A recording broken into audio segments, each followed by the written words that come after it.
اعوذ باللہ من الشیطان الرجیم بسم اللہ الرحمن الرحیم۔ عزیزان من، آج اکتوبر 1977 کی 14 تاریخ ہے اور درس قرآن کریم کا آغاز سورہ النور کی ابتدائی سے ہو رہا ہے۔ پہلی 2 آیتیں ہمارے زیر نظر ہیں۔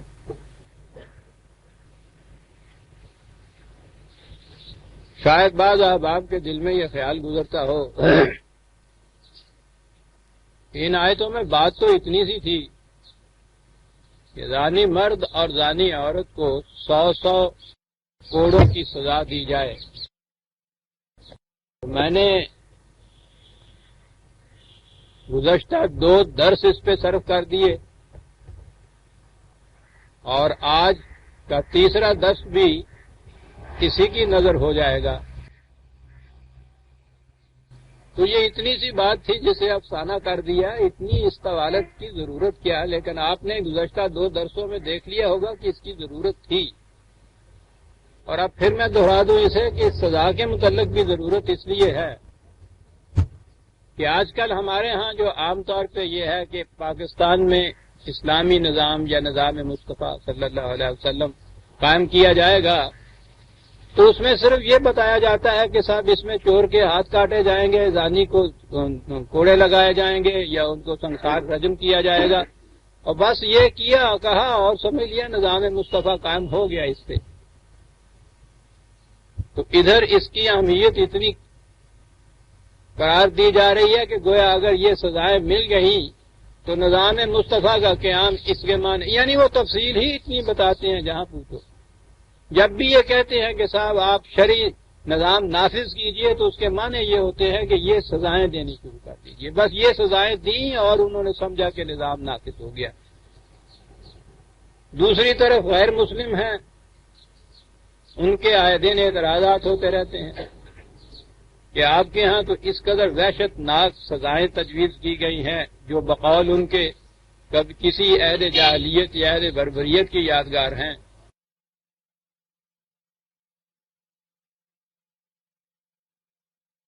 یہ تھی وہ اہمیت اس موضوع کی جس کے لیے مجھے پہلے 2 درس بھی اس کے لیے صرف کرنے پڑے، اور آج بھی میں اسی کے متعلق کچھ وضاحت کروں گا۔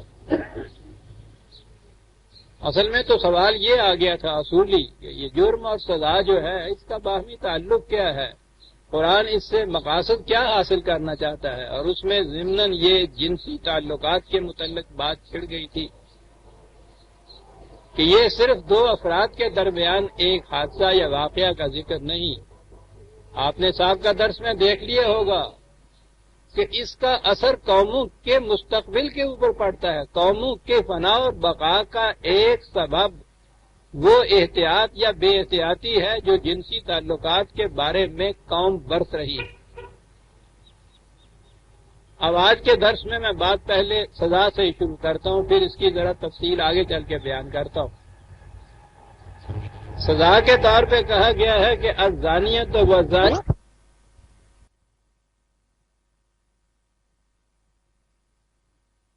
شیخ صاحب نے اپنی تو فکر دیا انتظام کر رکھا ہے، ساڈا اللہ آپ اپنے سیٹ بیٹری پہ چلا لیتے ہیں۔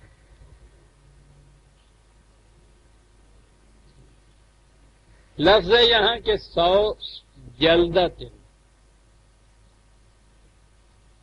زانی مرد اور زانی عورت دونوں کو یکساں سزا۔ اور پہلی چیز تو اس میں یہی ذہن میں رکھیے کہ یہ وہ جسے ہم زنا بالجبر کہتے ہیں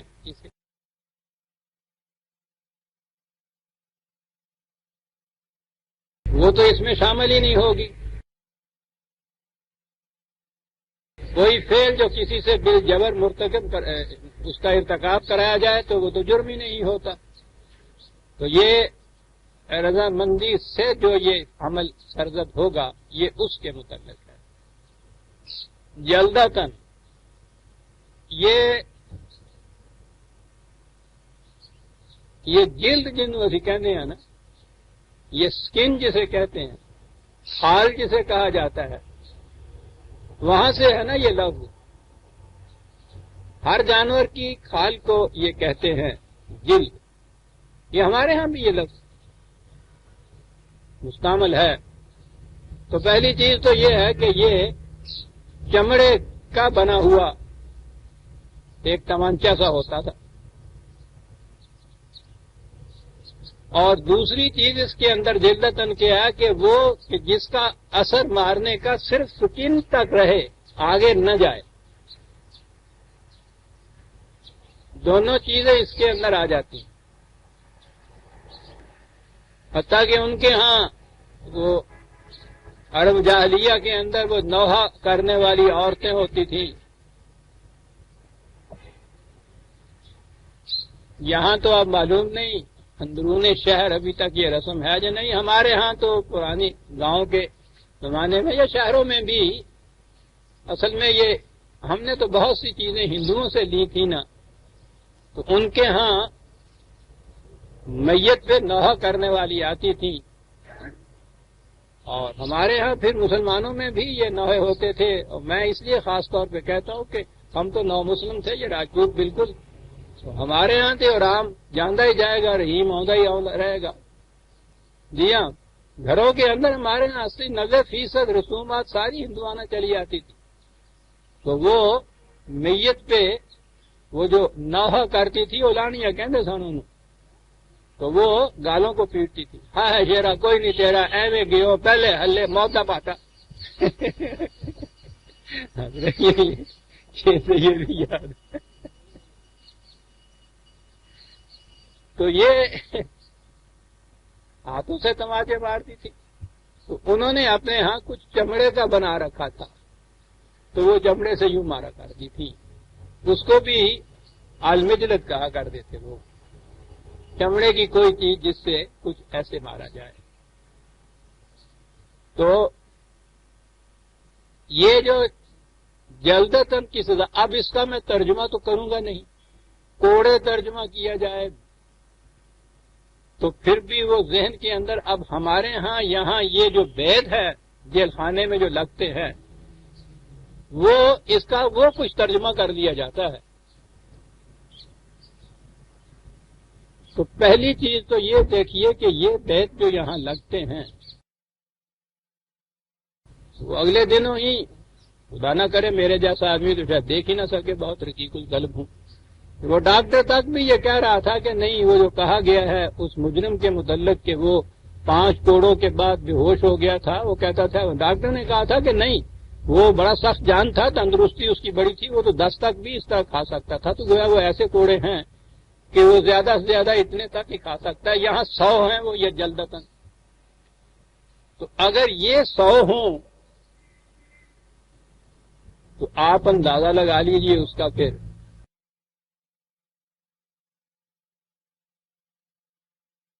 تو وہ 100 پورا کرنے کے لیے تو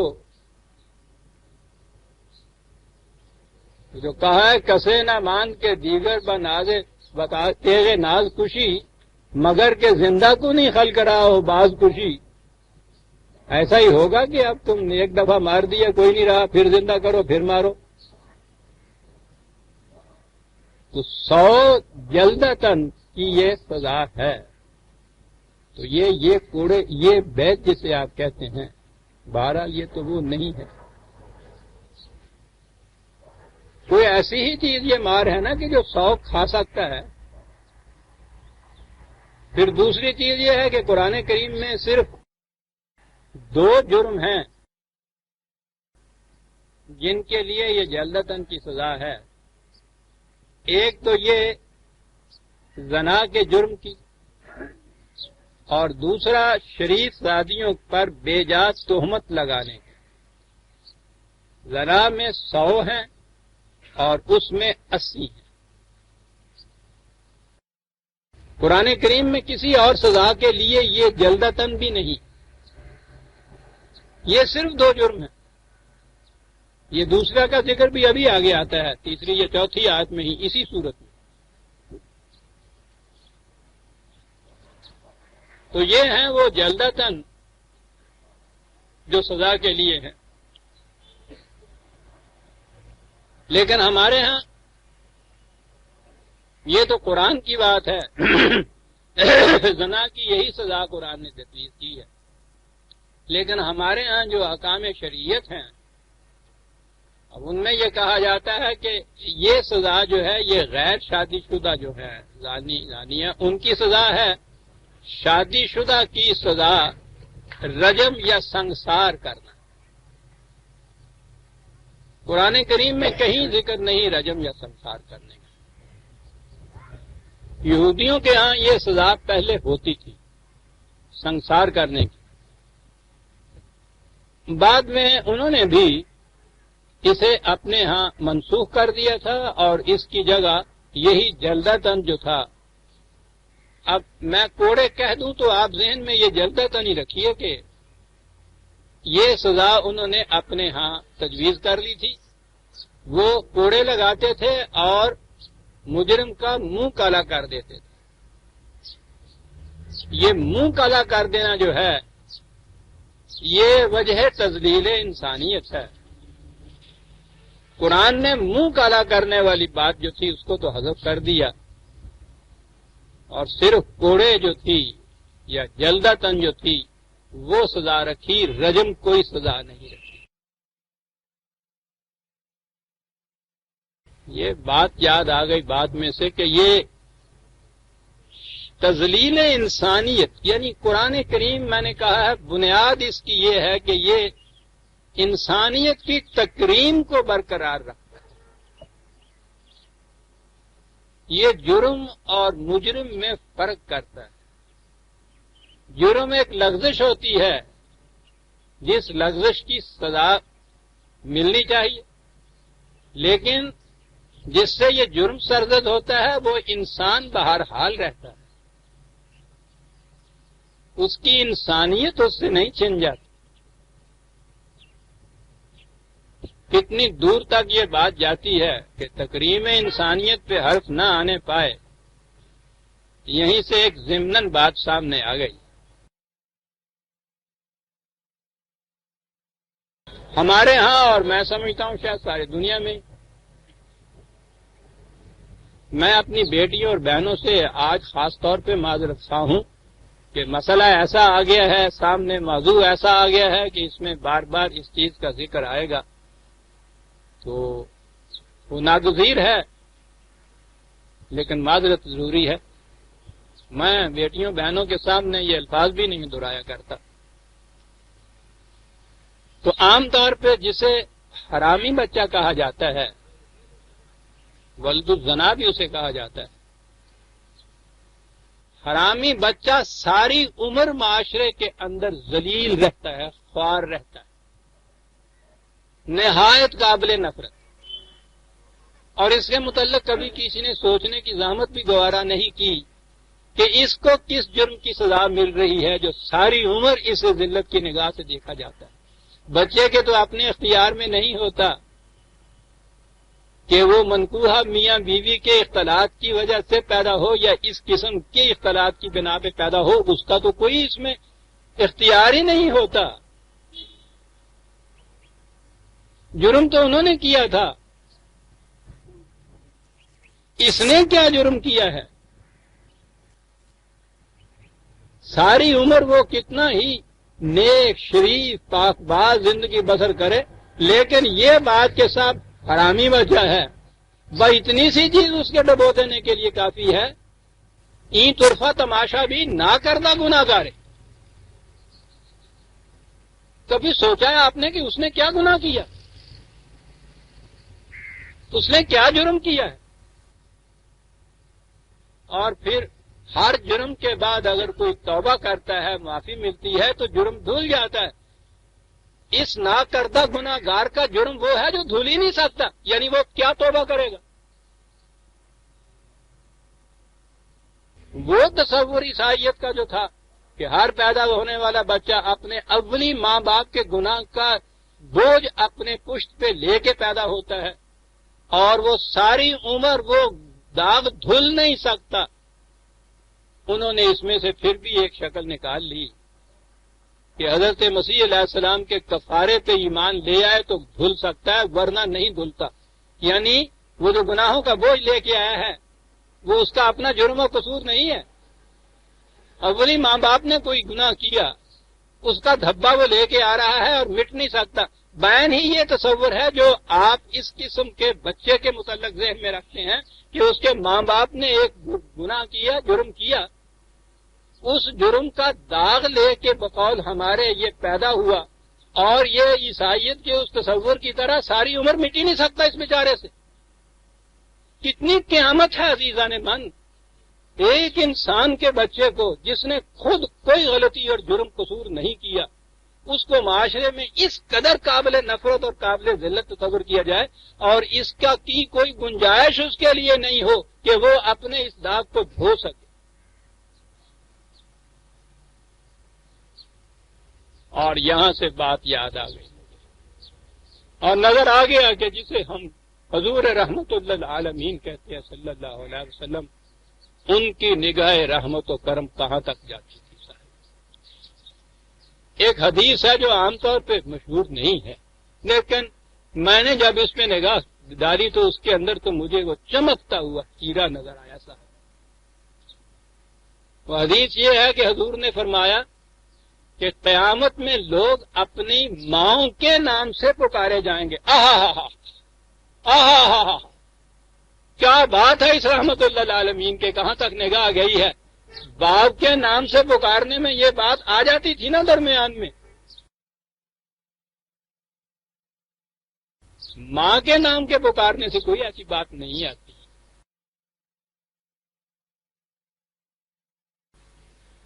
کہاں تک رعایت رکھی گئی ہے تکریم انسانیت کی کہ معاشر کے میدان میں بھی کوئی شخص اس وجہ سے وہاں بدنام نہ ہو کہ وہ باپ ایسا تھا جس کی یہ اولاد. ماں کے متعلق تو شبہ ہی نہیں، وہ ایک ہی ماں ہوتی ہے، اس کی ماں کے نام سے یہ پکار لیا جائے.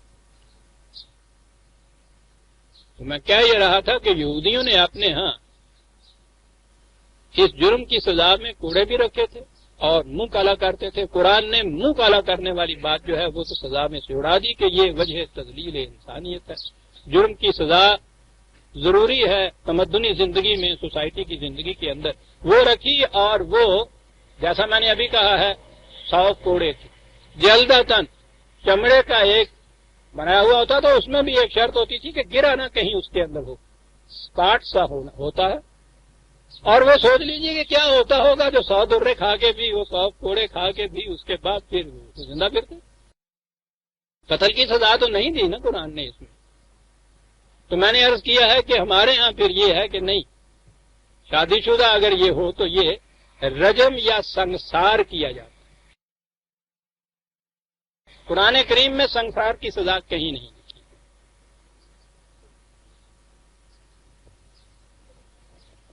اب مجھے معاف فرمائیے گا ذرا، اور مجھے جانا پڑا کہ یہ سزائیں ہمارے ہاں کہاں سے آ رہی ہیں، کیسے یہ چلی جا رہی ہیں.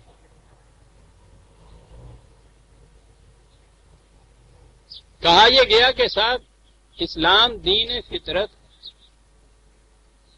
بہت اچھا، کوئی نہیں بتاتا یہ کس طرح دین فطرت. اب اس دین فطرت میں بتایا یہ گیا. بخاری شریف تو آپ جانتے ہیں نا، ہماری احادیث کی کتابوں میں اسد الکتب. پہلے تو 6 کتابیں الگ کر لی گئی ہیں، صحائح ستہ جنہیں کہتے ہیں، 6 صحیح ترین کتابیں احادیث. ان میں سب سے سر فہرست جو ہے وہ صحیح بخاری کہا جاتا ہے. صحیح بخاری میں یہ ایک روایت ہے.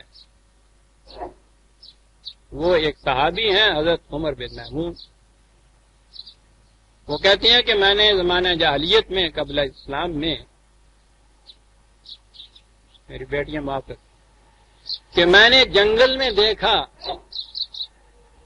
کہ ایک زانی بندر کو سنسار کیا جا رہا تھا.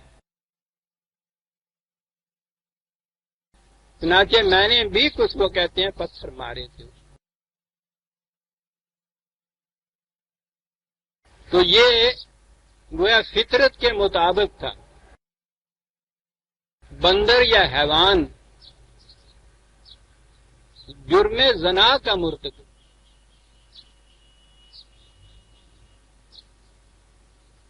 اور اس کی سزا وہ بندر دے رہے تھے اسے سنسار کر.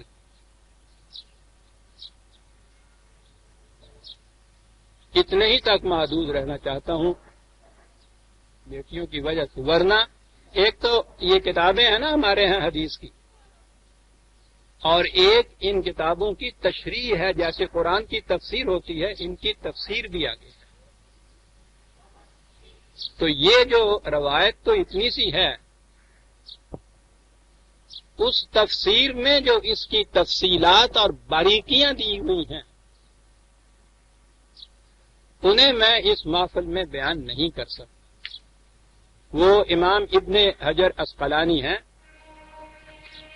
فتح الباری ہے ان کی کتاب، جو شرح ہے صحیح بخاری کی، اس کے اندر بڑی ہی طول طویل طریق سے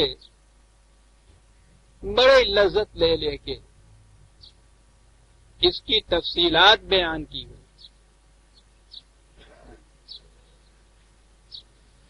اب یہ سند آپ نے دیکھ لیا کہاں سے ملی، رجم کی سزا دینے کی.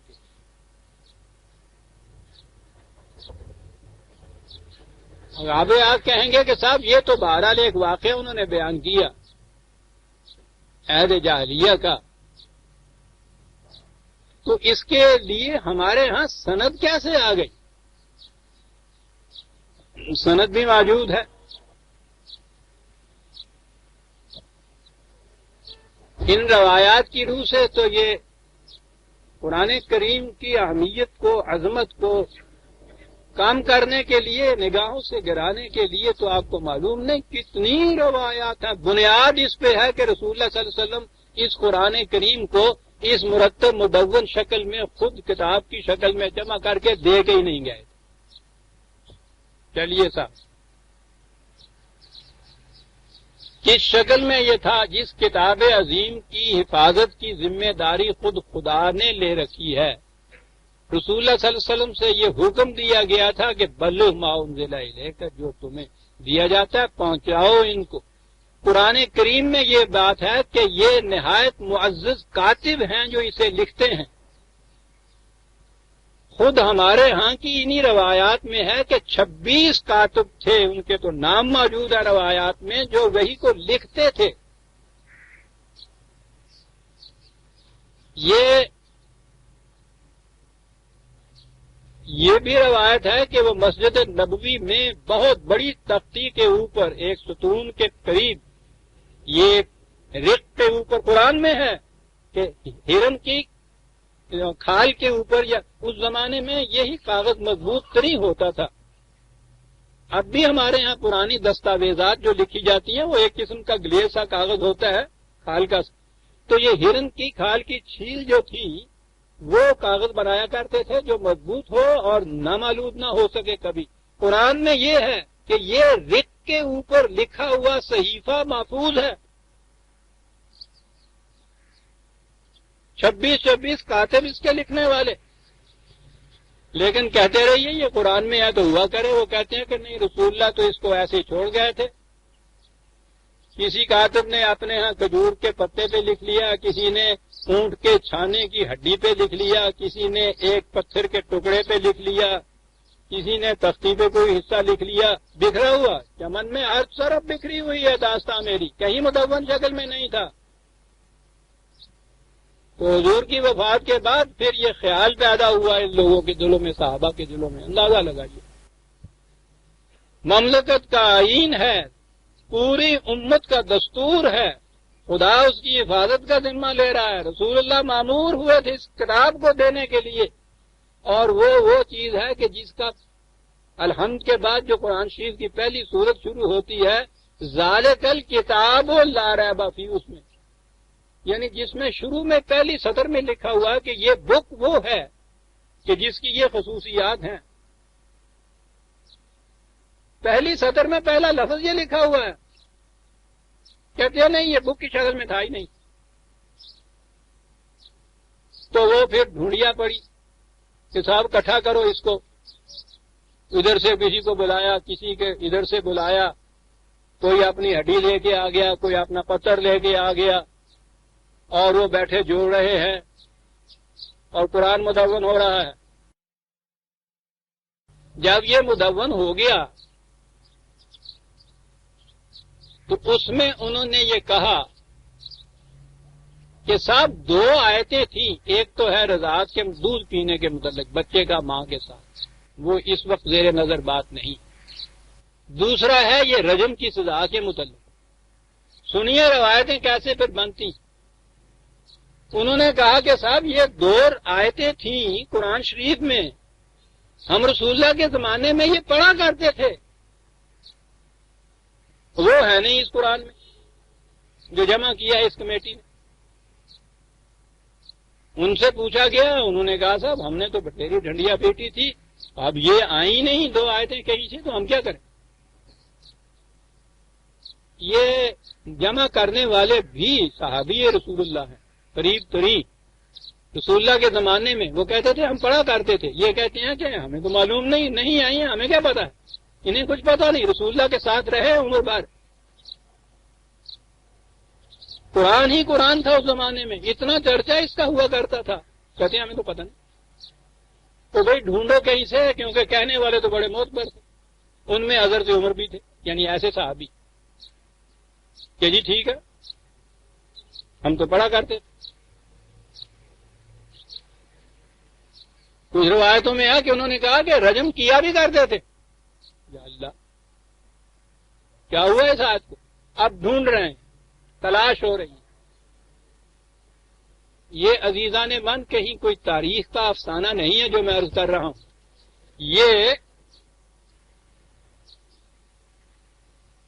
یہ خود بنیادی روایات میں، یہ جو صحائح ستہ میں نے بیان کی ہے نا، حدیث کی معتبر ترین 6 کتابیں سنی حضرات کے ہاں، یاد رکھیے گا، شیعہ حضرات کی اپنی ہیں الگ، یہ سنی حضرات کی ہیں، ان میں سنن ابن ماجہ انہی میں ہے۔ یہ اس حدیث کی کتاب کے اندر کہ ڈھونڈتے ڈھونڈتے انہوں نے کہا کہ حضرت عائشہ رضی اللہ تعالیٰ عنہ کے پاس جائیے، اس کے پاس چلے، کیونکہ حضور تو وہاں تشریف وہاں قیام کیا کرتے تھے یعنی، اور وہیں حضور کی وفات ہوئی تھی، ان سے پوچھیں۔ ان سے جا کے پوچھا، انہوں نے کہا ہاں بیٹا یہ تھی دونوں آئے تھے۔ انہوں نے کہا کہ پھر ہمیں وہ دے دیجئے، پھر سن لیجئے، معاذ اللہ کوئی افسانہ نہیں ہے، حدیث کی کتاب کی روایت ہے۔ انہوں نے کہا کہ بیٹا یہ کھجور کے پتوں کے اوپر لکھی ہوئی تھی، اور وہ کھجور کے پتے جو تھے وہ اندر کمرے میں پلنگ کے پائنتی یا سہارے کہیں رکھے ہوئے تھے۔ رسول اللہ کی جب وفات ہوئی تو ہم اہل خانہ تو سفر تفریح میں پریشانی میں مصروف ہو گئے، ہوش ہی نہیں رہا۔ صحن میں بکری بندھی ہوئی تھی میری، اس نے جو شور شیون سنا تو رسی توڑا کے بھاگ کے چلی گئی اندر، اور وہ اس پتے کو کھا گئی۔ اب انہیں ڈھونڈ چراغے رخ زیبا لے کر ان آیتوں کو، یعنی اور دنیا میں کہیں وجود نہیں ہے ان آیتوں کا، وہ ایک ہی پتے پہ لکھی ہوئی تھی، اور اہمیت خود رسول اللہ کے گھرانے میں بھی قرآن کی آیتوں کے اوپر یہ تھی کہ وہ لکھی ہوئی ہے تو وہاں رکھی ہوئی ہیں کہیں، اور بکری جاتی ہے وہ کھا جاتی، اور آیتیں گم ہو گئیں۔ حضرت عمر رضی اللہ تعالیٰ عنہ کو لوگوں نے کہا، پہلے بھی کہا اور ان کے زمانہ خلافت میں بھی کہا کہ آپ اب تو اقتدار آپ کے ہاتھ میں ہے، وہ 2 آیتیں قرآن کی آپ کہتے ہیں ہم قرآن میں پڑھا کرتے تھے، اس میں عمل ہوتا تھا، وہ اگر اس طرح نہیں ملی تو آپ تو اتنے معتبر ہیں، شاہد ہیں، انہیں قرآن میں داخل کر دیجئے۔ کہنے لگے میں ڈرتا یہ ہوں کہ لوگ کہیں گے کہ لیجئے صاحب عمر نے قرآن میں بھی اضافہ کر دیا، ڈرتا ہوں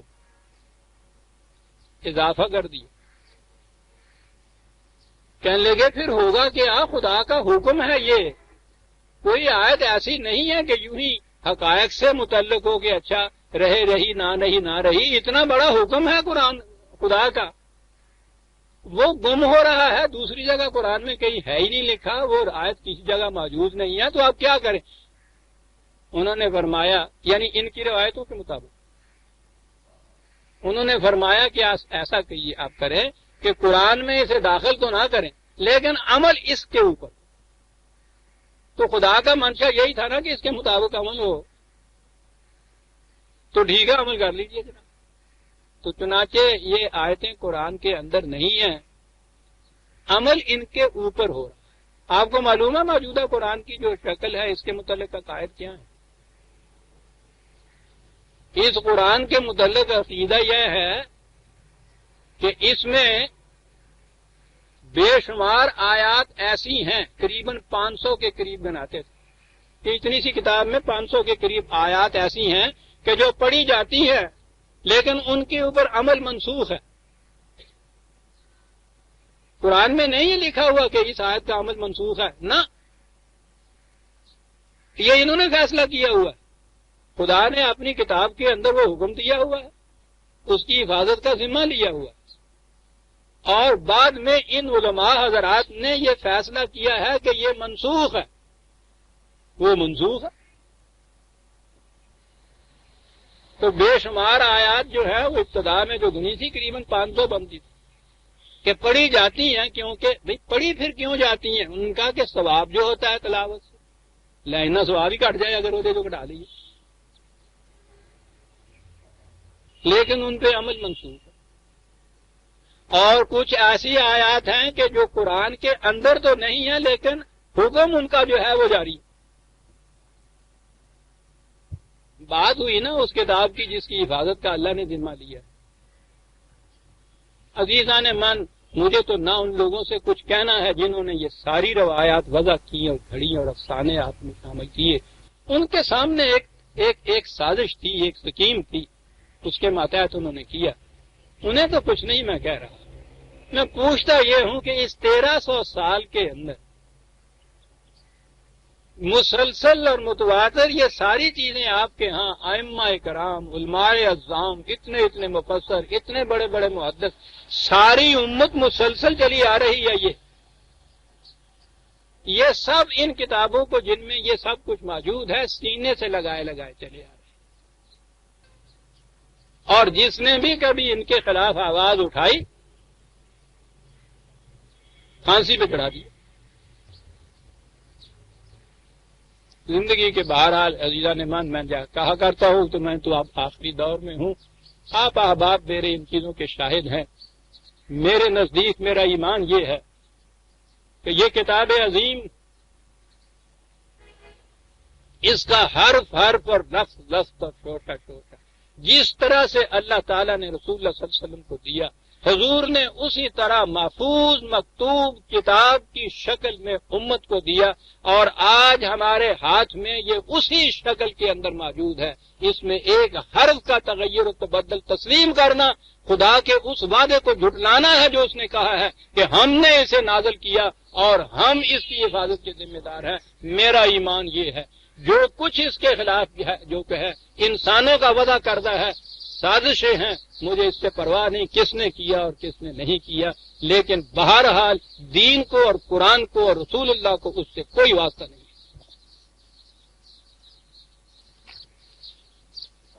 کیا عرض کروں کہ کیا بیتی ہے ہم، کیا گزرا ہے۔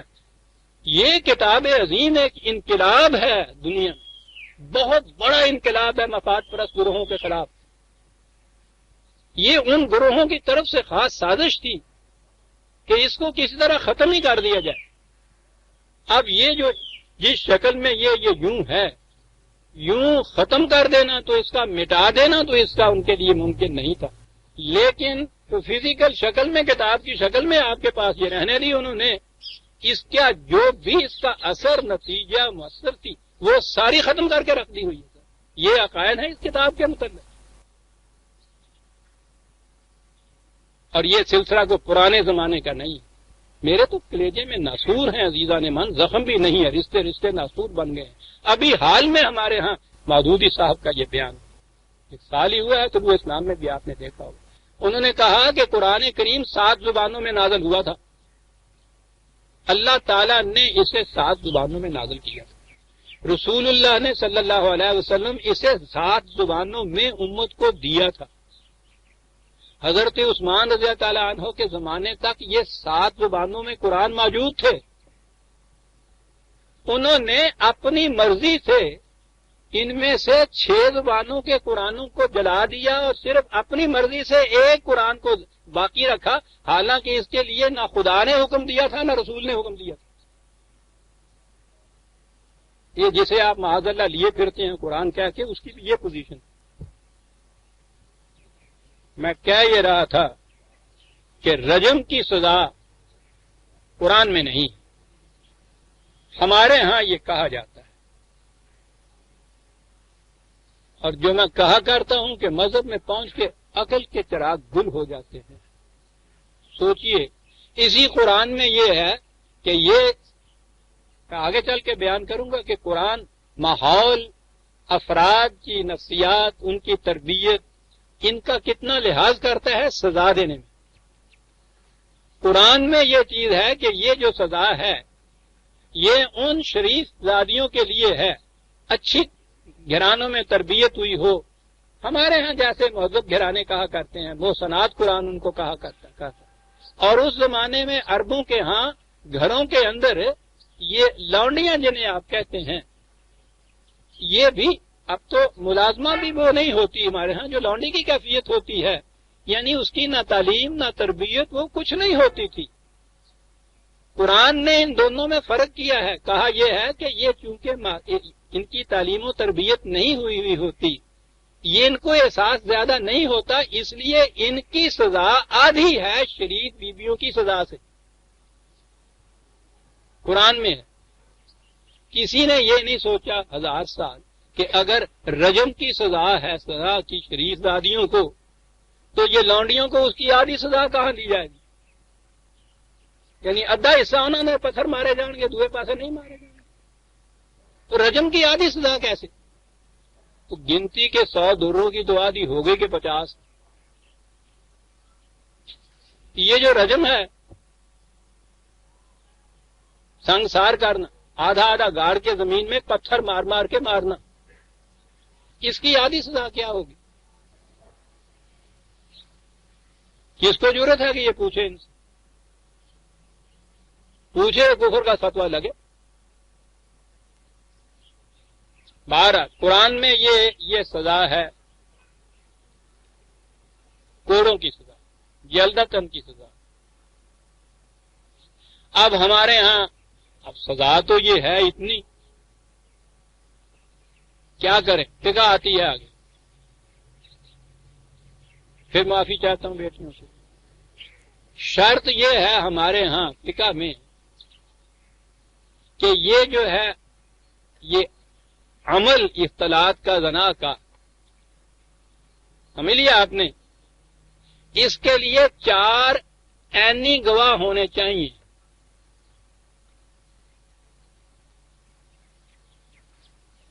کہنے لگا کی قیمت ہے جی؟ کہنے لگا 100 روپیہ۔ کہنے لگا 100 روپیہ قیمت؟ کہنے لگا ایویں ڈرنا ساڑیاں چھوٹا نو بھی تو تک نہ آخے سٹ 10 روپیے۔ سزا تو وہ ہے، کہا ڈرنے کی کیا بات ہے، ذرا دیکھیے تو صحیح شرط کیا عائد ہوئی ہے۔ 4 عینی گواہ، شاہد، آئی وٹنس۔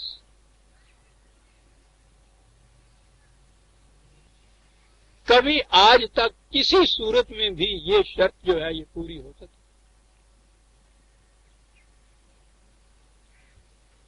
اور پھر اگر میں آپ کو، میں کبھی فقہ میں جایا نہیں کرتا یہاں،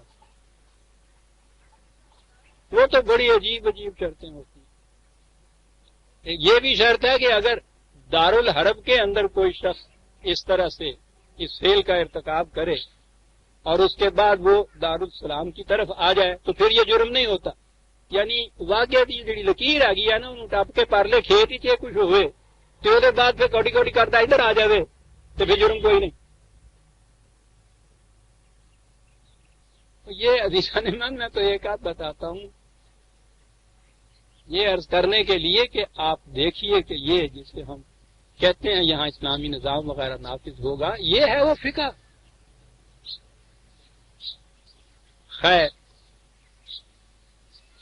گواہ بھی مل جائیں، جرم بھی ثابت ہو جائے،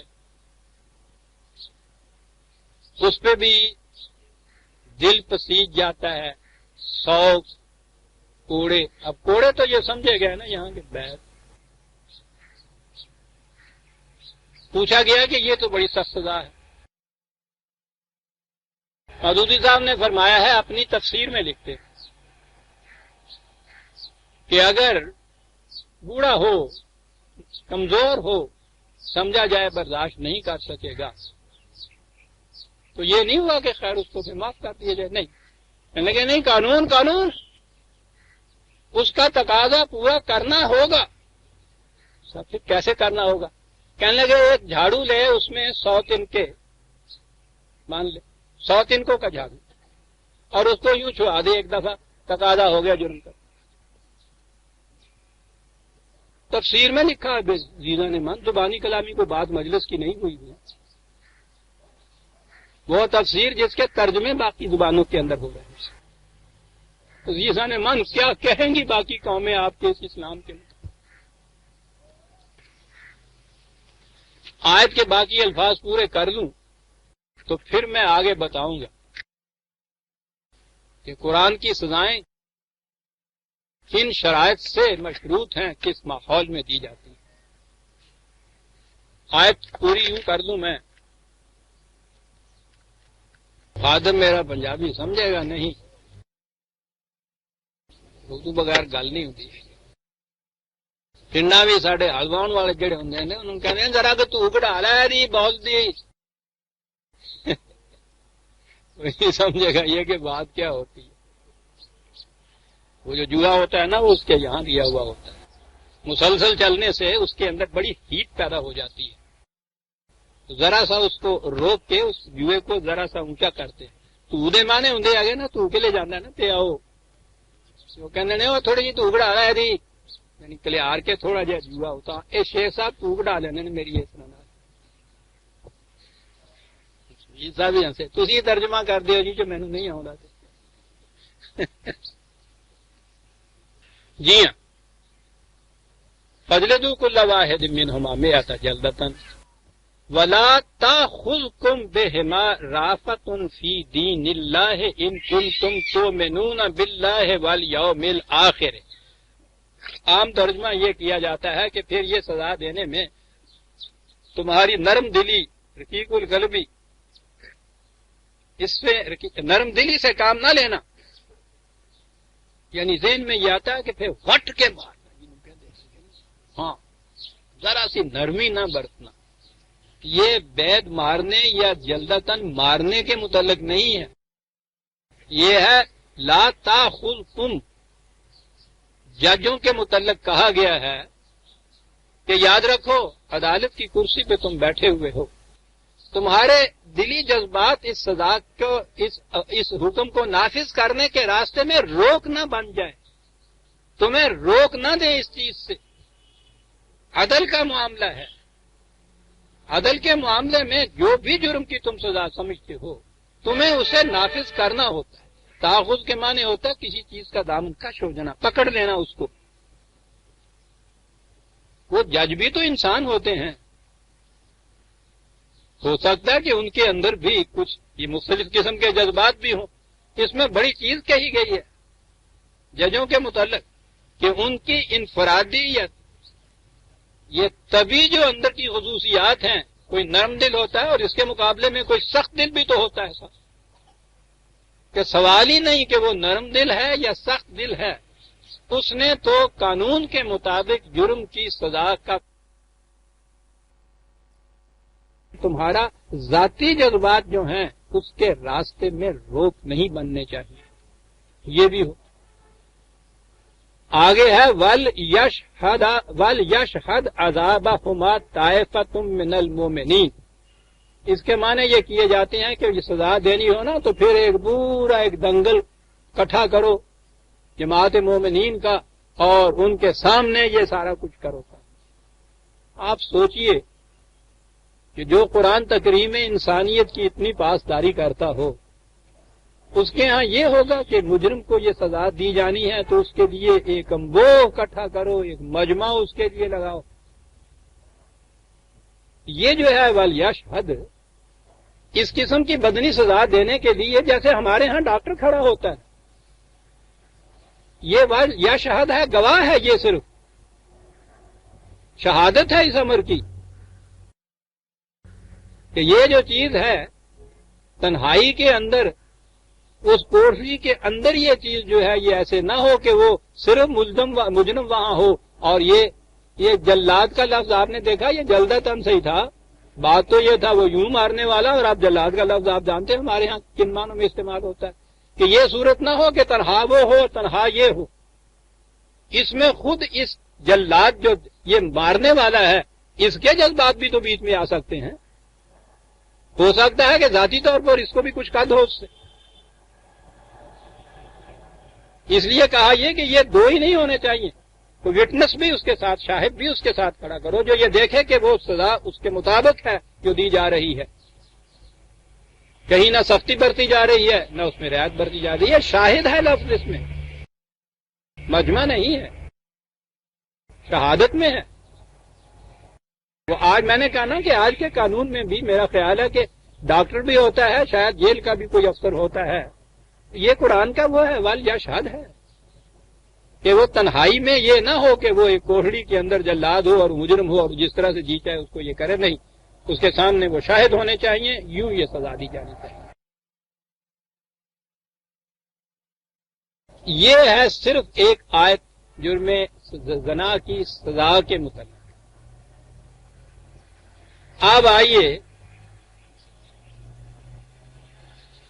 کہ یہ سزائیں جو قرآن نے خود تجویز کی ہیں، چار ہی تو جرم ہیں جن کی سزائیں خدا نے خود تجویز کی ہیں قرآن میں، جرم بغاوت، جرم قتل، جرم سرقہ اور یہ جرم عصمت۔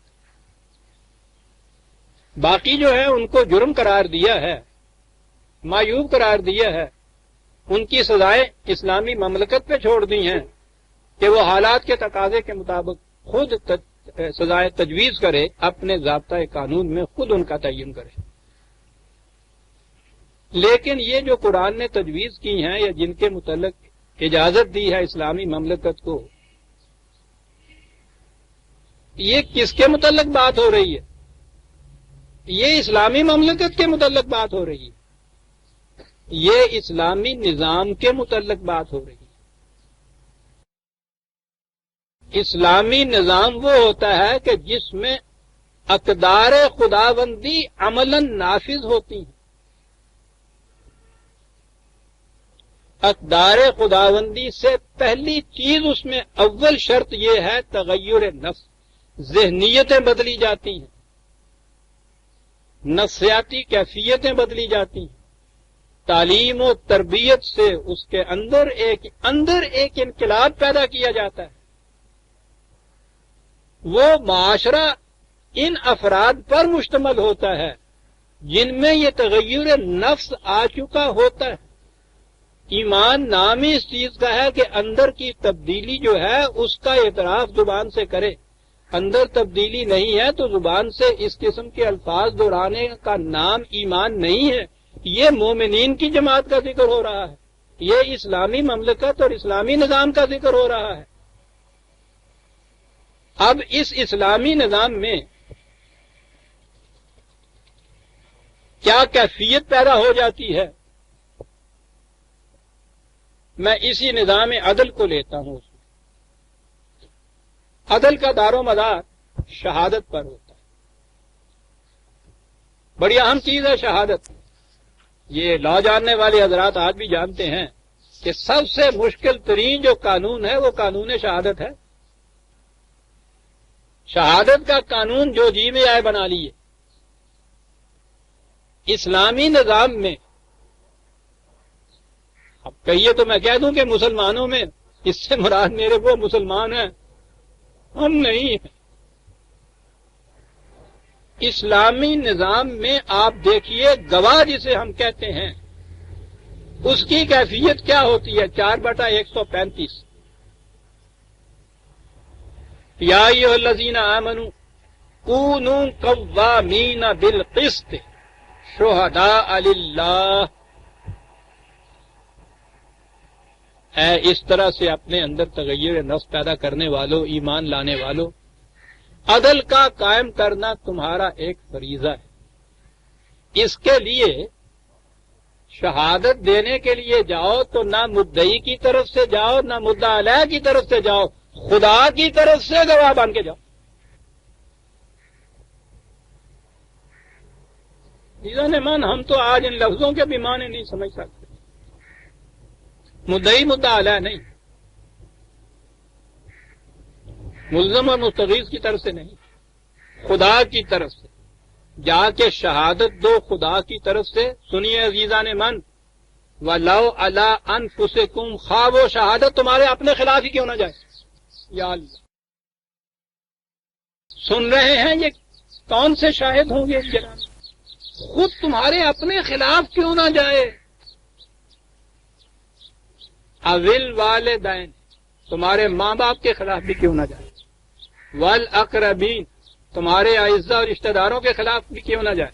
جی، وہاں کھڑے ہو کے عدالت میں ان یکن غنیًا اور فقیرن، یہ نہ دیکھو کہ جس کے خلاف بات ہو رہی ہے وہ دولت مند ہے یا غریب آدمی ہے، اس کی پوزیشن کو مت دیکھو. فاللہ اولیٰ بہما، تم تو خدا کی طرف سے گواہ بن کے آئے ہو، فریقین کی طرف کیوں دیکھ رہے ہو.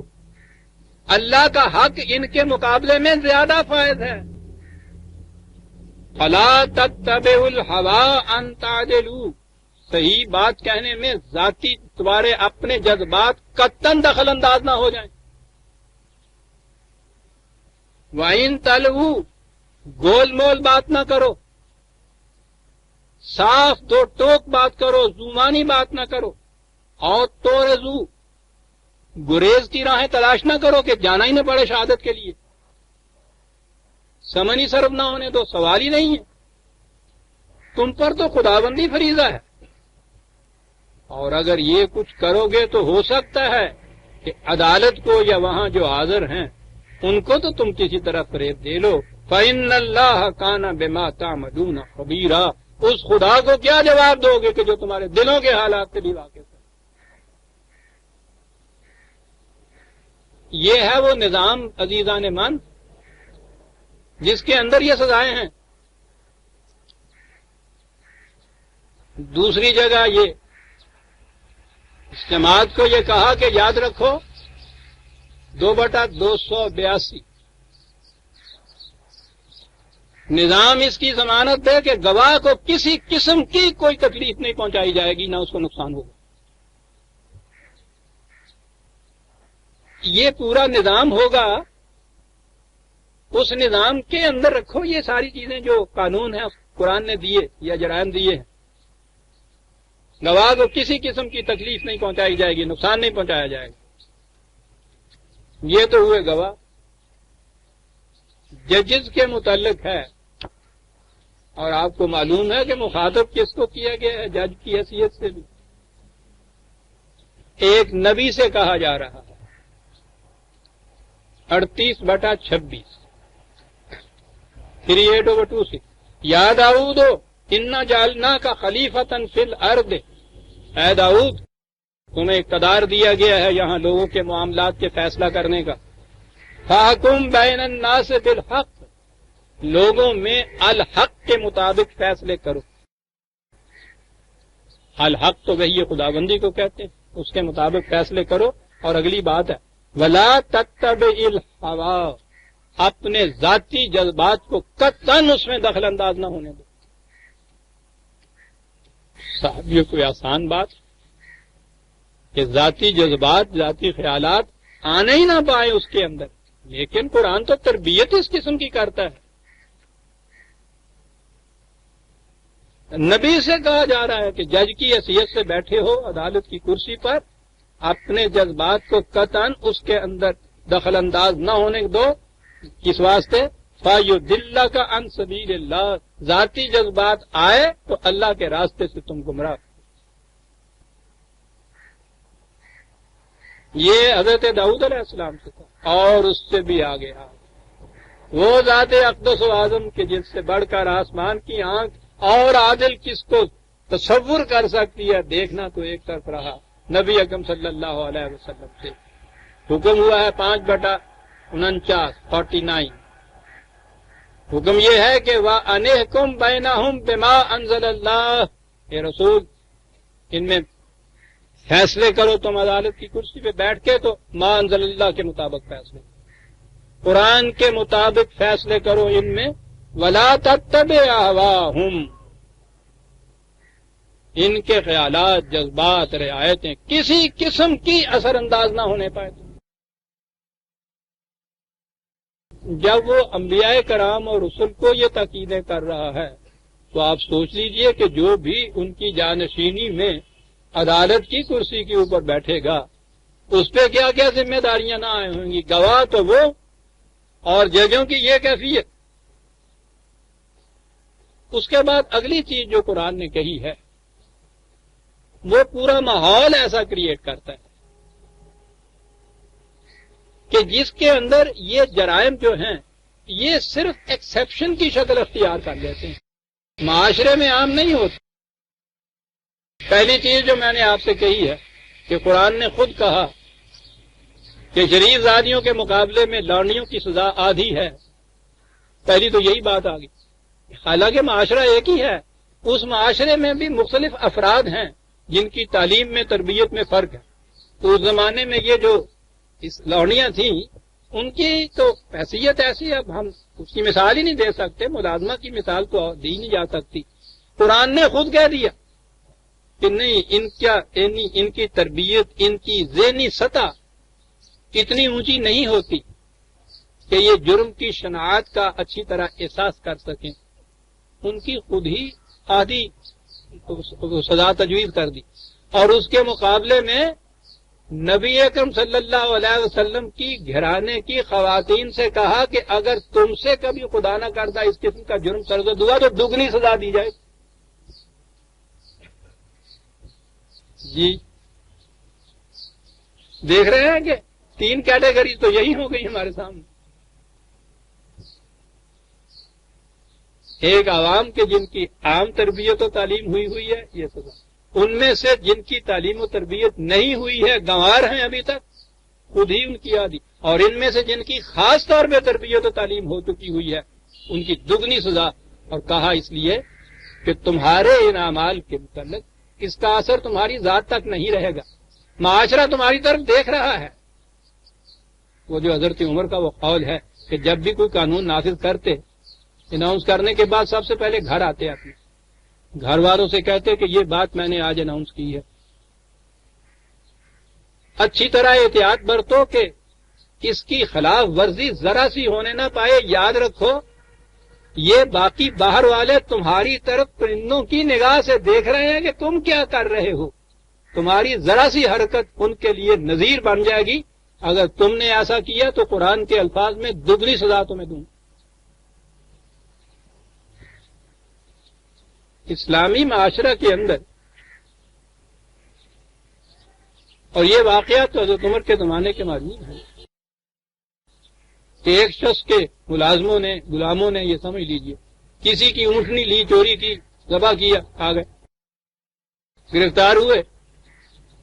شاید عدالت ماتحت نے سزا دے دی جرم چوری کے جرم کی. حضرت عمر نے ان سے پوچھا رضی اللہ تعالیٰ عنہ کہ یہ تم نے کیوں یہ ان کی اونٹنی چرائی، کیوں یہ چرا کے اور گوشت کھایا؟ انہوں نے کہا کہ صاحب ہمارا مالک ہمیں کتنے کتنے دن بھوکے رکھتا ہے، بتیری کوشش کی کہ ہمیں مل جائے وہاں سے کھانے کے لیے، ہم تو بھوک کے مارے مر رہے تھے، ہم کیا کرتے؟ باہر نکلے، یہ ایک اونٹنی تھی، ہم نے اس کو ذبح کیا اور کھا لیا. کہنے لگے اچھا یہ بات ہے. کہنے لگا تمہیں تو پھر کوئی جرم نہیں. اور مالک کو بلایا ان کے، کہا سزا تمہیں ملے گی اس جرم کی کہ تم نے انہیں مجبور کیا اس جرم کے ارتکاب کے اوپر. حضرت عمر نے قحط کے زمانے میں غلے کی چوری کے اوپر سزا ہی معاف کر دی، اور انہوں نے کہا یہ تھا کہ سزا اگر اس کی کسی کو ملنی چاہیے جو اپنے بھوک کی وجہ سے کہیں سے کوئی چیز لے کے بھوک مٹانے کو کوئی چیز چوری کر کے کھا لیتا ہے، کہا تھا کہ اصل تو یہ بات ہے کہ اس کی سزا مملکت کو ملنی چاہیے کہ مملکت کی ذمہ داری تھی اس کو روٹی دینا. اس کو جو روٹی نہیں ملی تو مملکت نے اپنے فریضے کی ادائیگی میں کوتاہی کی ہے نا، تو جرم تو مملکت کا ہے. انہوں نے کہا کہ اندھیر ملازہ فرماؤ کہ جو خود مجرم ہے وہ ہے عدالت بن کے جرم کی سزا عائد کر رہا ہے. جو خود مجرم ہے وہ قاضی بن رہا ہے. عجیب شخص ہی یہ کہاں نگاہ جاتی ہے. مجرم قاضی بن رہا، ان کے جرم کی سزا عائد کر رہا، سوچ نہیں رہا جرم کس کا ہے۔ یہی چیز تھی نا جو آپ نے کہا تھا کہ انسان تو ایک طرف اگر دجلہ کے کنارے کوئی کتا بھی بھوک سے مر گیا تو عمر سے اس کی بھی باز پرس ہوگی۔ ان کا یہ کہنا ہے نا کہ یہ جو اس قسم کے جرائم ہوتے ہیں یہ اس فرد کے خلاف جرم کی درخواست نہیں دینی چاہیے، مملکت حکومت کے خلاف درخواست دینی چاہیے کہ تم نے انتظام صحیح نہیں کیا اس لیے میرا یہ حرج ہو گیا۔ انہوں نے کہا تھا کہ اگر کسی کی اپنی غفلت کی وجہ سے، تساہل کی وجہ سے کسی کی چوری نہیں ہوتی، یوں ہو جاتی ہے، تو مملکت کا یہ فریضہ ہے کہ جس کی چوری ہوئی ہے، جو اس کا گیا ہے، وہ تو مملکت اس کا پورا کرے، کیونکہ مملکت نے یہ حلف اٹھایا تھا کہ میں تمہاری جان، مال، عزت، آبرو کی حفاظت کروں، تو ہم قاصر رہے ہیں نا اس کی حفاظت کرنے میں۔ اب اگلی بات جو ہے مجرم کی، جسے آپ کہتے ہیں مجرم کا معاملہ ہم سے ہے، وہ تو ہم سمجھ لیں گے، یہ جس کا نقصان ہوا ہے اس کے لیے مجرم ہم ہیں۔ لفظ تو ہمارے ہاں اب رہ گئے ہیں، وہ اسٹیٹ ورسز سچ الفاظ ہی ہیں وہ، جس میں سرکار کہتے ہیں کہ وہ مستغیث بن جایا کرتی، تو یہ نہیں یہاں ہو رہا کہ جس کا نقصان ہوا ہے اس کے نقصان کی تلافی جو ہے وہ سرکار کرتی۔ قرآن کریم میں تو اس بات کے لیے بڑی اہم چیز ہے، یہ وہ 2/50 بات تو یہودیوں کے ضمن میں کہی گئی ہے، لیکن اصول اس کے اندر بڑا اہم ہے۔ کہا تمہاری کیفیت یہ ہے کہ ثم انتم ہؤلاء تقتلون انفسکم وتخرجون فریقا منکم من دیارہم تظاہرون علیہم بالاسم والعدوان وان یاتوکم اسارى تفادوا۔ اگلا ٹکڑا وَهُوَ مُحَرَّمٌ عَلَيْكُمْ إِخْرَاجُهُمْ۔ کہا تمہاری کیفیت یہ ہے کہ پہلے تم اس قسم کی سچویشن پیدا کر دیتے ہو کہ تمہارے اپنے ہاں کے ہی معاشرے کے غریب، کمزور، مسکین لوگ جو ہے ان کو گھروں سے نکال دیتے ہو، وہ نکال دیتے ہو تو دوسرے لوگ ان کو غلام بنا کے لے جاتے ہیں، غلام بنا کے لے جاتے ہیں، تو پھر تمہارے ہاں کے ارباب شریعت کہتے ہیں کہ غلاموں کو غلامی سے چھڑانے میں بڑا ثواب ہوتا ہے، اور پھر تم بیٹھ کے چندے کرتے ہو ان غلاموں کو چھڑانے کے لیے اور فریب دے لیتے ہو کہ ہم بڑے ثواب کا کام کر رہے ہیں۔ وَهُوَ مُحَرَّمٌ عَلَيْكُمْ إِخْرَاجُهُمْ، تم سمجھتے نہیں ہو کہ ان کو گھروں سے جو نکالنا تھا یہ سب سے بڑا جرم تھا، تمہارے اوپر عائد ہوتا ہے۔ سچویشن ایسی کریٹ کر دیتے ہو تم کہ جس سے دوسرے ان کو غلام بنا لیں، اس کو تو کبھی نظام میں تم نہیں رکھتے۔ غلامی کا چھڑانا جو ہے بس یہ تم نے سوچ رکھا ہے کہ یہ بڑے ثواب کا کام ہے، ایسے اسباب پیدا کرنا جس سے کوئی دوسرا غلام بن جائے، اسے تم نے کبھی سوچا ہی نہیں کہ یہ بھی کوئی جرم ہے۔ یہ ہے عزیزان ایمان اصل گر اور اصلاح نظام کا، اسلامی نظام کا، ایسے حالات پیدا کرنا جس میں لوگ مجبور ہو جائیں جرائم کے لیے، یہ باطل کا نظام ہے۔ اس کے بعد ان جرائم کی سزا کے لیے، عدل کے لیے، اس کے تلافی کے لیے جتنے جی چاہے انتظامات کرتے چلے جاؤ۔ وہ کہتا ہے وہ اصل بات تو وہ ہے کہ تم نے وہ اس قسم کا ماحول کریٹ کیا جس کے اندر یہ جرائم عام ہو گئے۔ وہ بار بار اس نظام کو مجرم قرار دیتا ہے۔ یہ اب آپ اس کی روشنی میں آپ سوچیے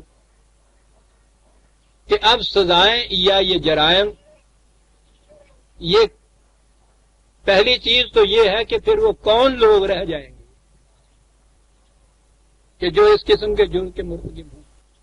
ہر شخص کو، اس کے اور اس کے بال بچوں کو، اس کی رزق کی، ضروریات زندگی کی بہم رسانی حکومت کا فریضہ ہو۔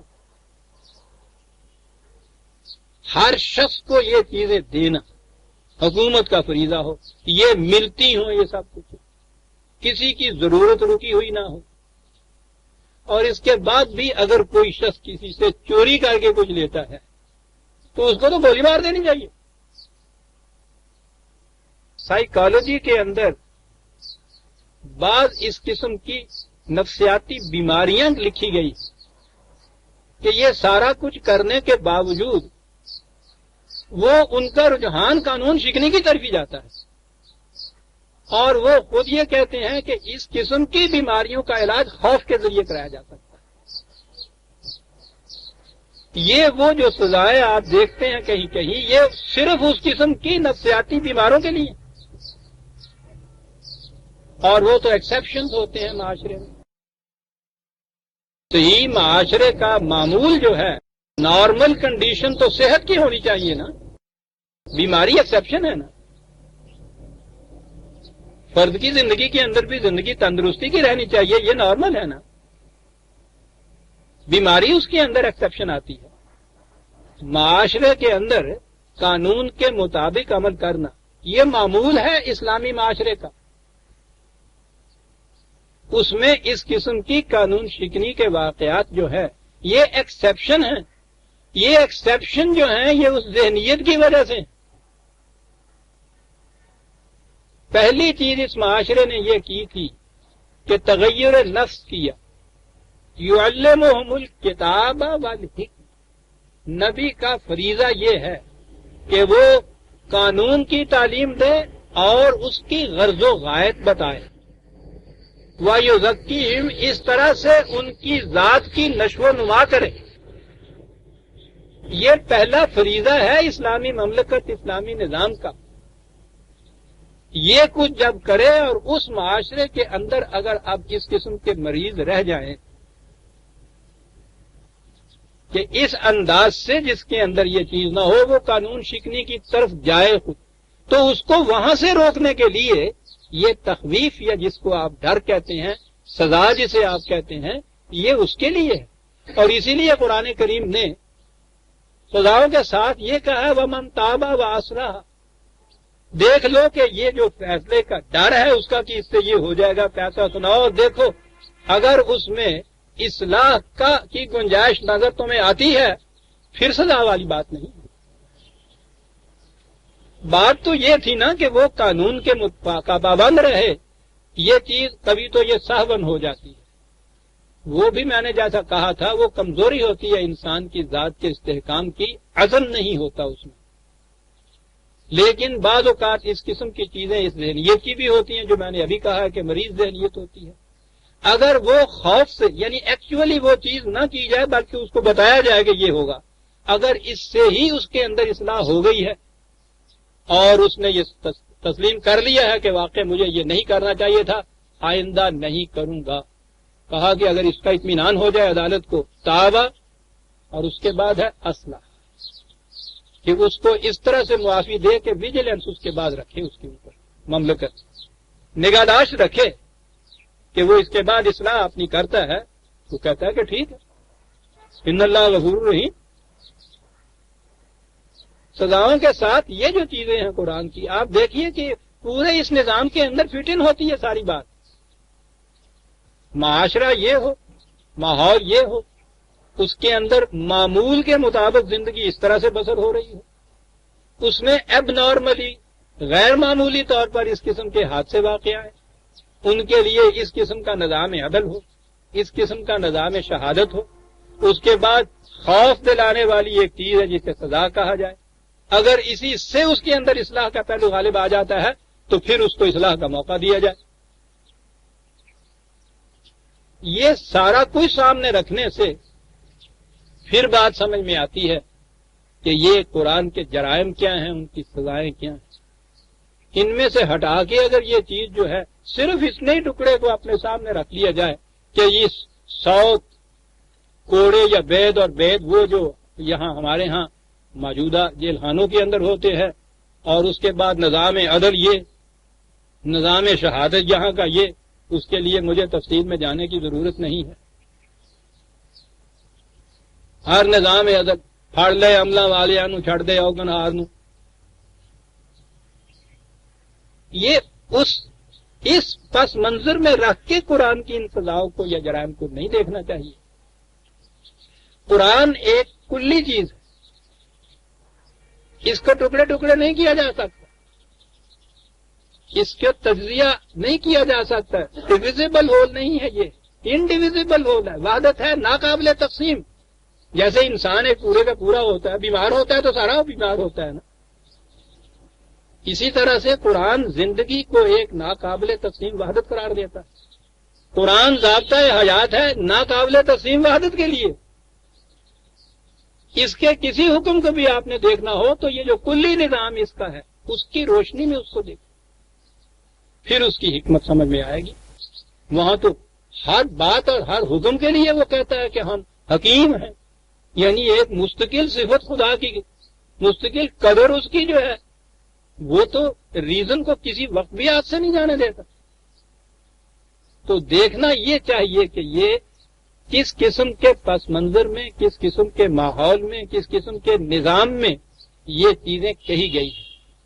یہ باتیں سامنے آ جائیں گی تو پھر عزیزان مان ان کا صحیح مفہوم سامنے آئے گا، ورنہ پھر یہی بات کہ ہاں صاحب ٹھیک ہے اسلامی نظام نافذ کرو، چور کے ہاتھ کاٹ دیجئے اور وہ زانی کو سنسار کر دیجئے، اور اس کے بعد آپ دیکھیے کہ صاحب پھر کس طرح اصلاح نہیں ہوتی۔ جناب بہت اچھا جی ٹھیک ہے جی اسلامی سزائیں نافذ کر دو، کہ جی جرم قتل کی سزا موت ہے نا اسلام میں، آپ شریعت میں موجودہ قانون میں بھی وہ ہے نا سزا، تو یہ اسلامی ہے نا۔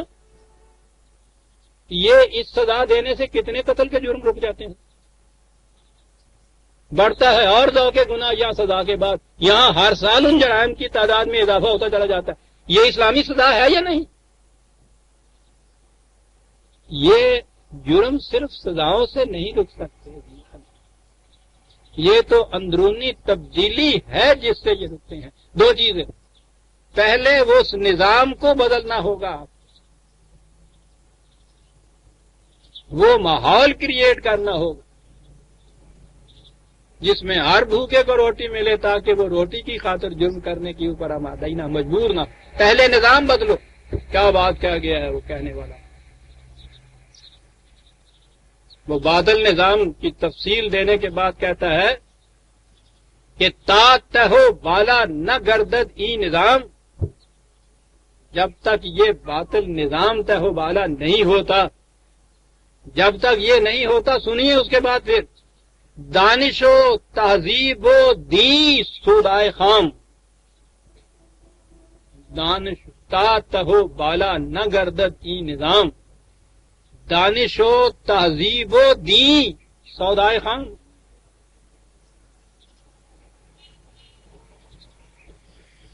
کیا بات ہے۔ اور اس کے بعد وہ یہ کہتا ہے کہ یہ قانون کے ذریعے سے یہ تبدیلیاں لانے والے جو ذہن میں لیے بیٹھے ہیں، سن لو، نیستی کار فقیہاں ایفیسر، یہ قانون والوں کی بس کی بات نہیں۔ نیستی کار فقیہاں ایفیسر با نگاہ دیگرے اورا نگاہ، زاویہ نگاہ بدل اور اس کے بعد اس کو دیکھ، پھر بات سمجھ میں آئے گی۔ خالی قانون کو مکینیکلی کہیں بھی نافذ کر دینے سے یہ نتائج نہیں پیدا ہو سکتے۔ یہ نگاہ دیگر جو ہے یہ ہے یعلمہم الکتاب والحکمہ ویزکی، تعلیم کتاب و حکمت کی اور نشو و نما انسانی ذات کی نفسیاتی تغیر، اس کے بعد نتائج عزیزان من مرتب ہوتے ہیں جو قرآن کہتا ہے۔ مکینیکلی کسی چیز کو بھی آپ نافذ کریں گے تو کچھ نہیں ہو سکتا۔ یہ ہے عزیزان من پورا پس منظر جس کے تابع میں سمجھتا ہوں یہ پہلی آیت آج ہم نے یہ ختم کی ہے۔ آئندہ درس میں ہم سورہ نور کی تیسری آیت لیں گے اور پھر تو انشاءاللہ رواں چلے جائیں گے۔ میرا خیال ہے کہ یہ جو 3 درس میں نے اس کے پس منظر کے لیے پیش کیے ہیں یہ مفید رہے ہوں گے آپ کے لیے۔ یہ نہایت ضروری ہے اس کو سمجھنے کے لیے کہ قرآن کی روح سے جرم و سزا کی نوعیت کیا ہے۔ ربنا تقبل منا انک انت السمیع العلیم۔